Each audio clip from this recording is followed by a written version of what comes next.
Good afternoon.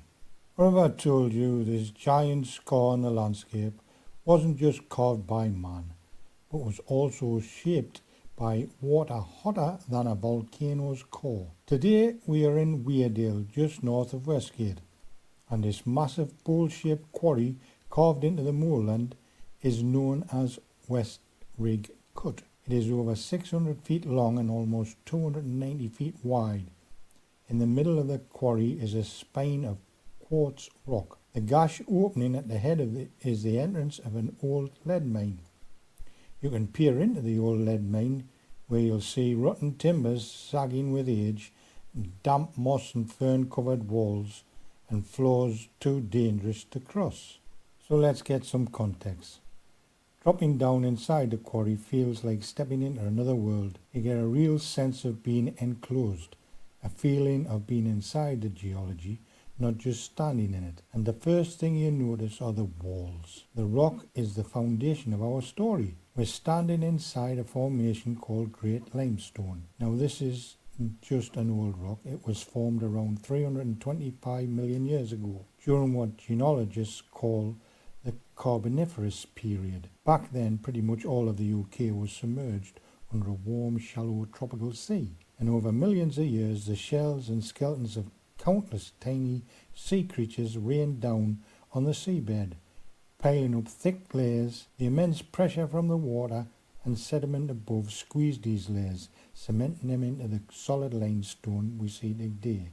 So right now, we're basically standing on an ancient fossilized seabed. So what is it, and how did it get here? This is where the story gets really dramatic. About 290 million years ago, long after the limestone had formed, huge tectonic forces deep within the earth cracked the rock open.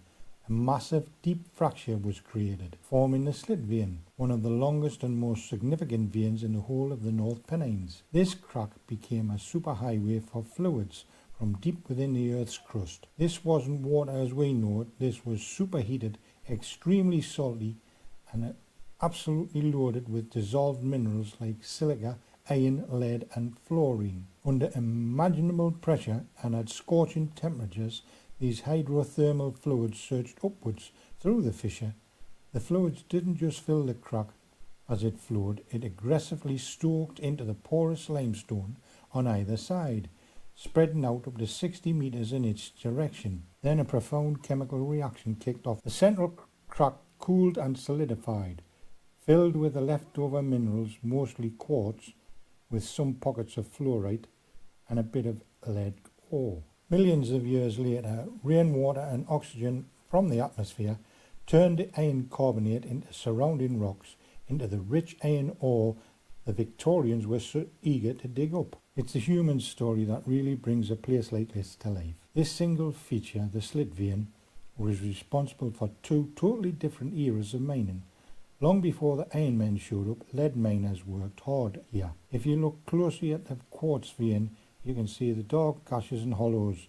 These are old stopes, where miners painstakingly chased the small, barely profitable amounts of lead ore trapped inside the quartz. They would have driven tunnels straight into the vein, chipping away into the dark for whatever they could get. Then, in the late 19th century, the Weardale Iron Company arrived, and they couldn't have cared less about the quartz vein.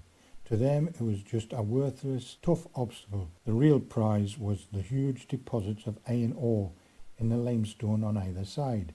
So they quarried right up to the edge of the vein, blasting and clearing away the alternated limestone. So we've walked into the 19th century iron quarry and found a story that's 290 million years old.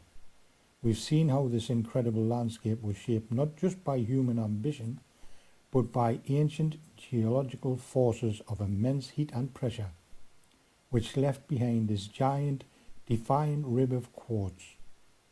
West Rigg is so much more than an abandoned quarry. It's a window into the deep history of Weardale, a place where the power of the planet and the power of the people are written into the rock itself. It's a stark reminder of the hidden world, the incredible forces at work right beneath our feet. If you like this video, don't forget to hit the subscribe button and give this video a thumbs up, and watch out for more videos coming soon. Thanks for watching.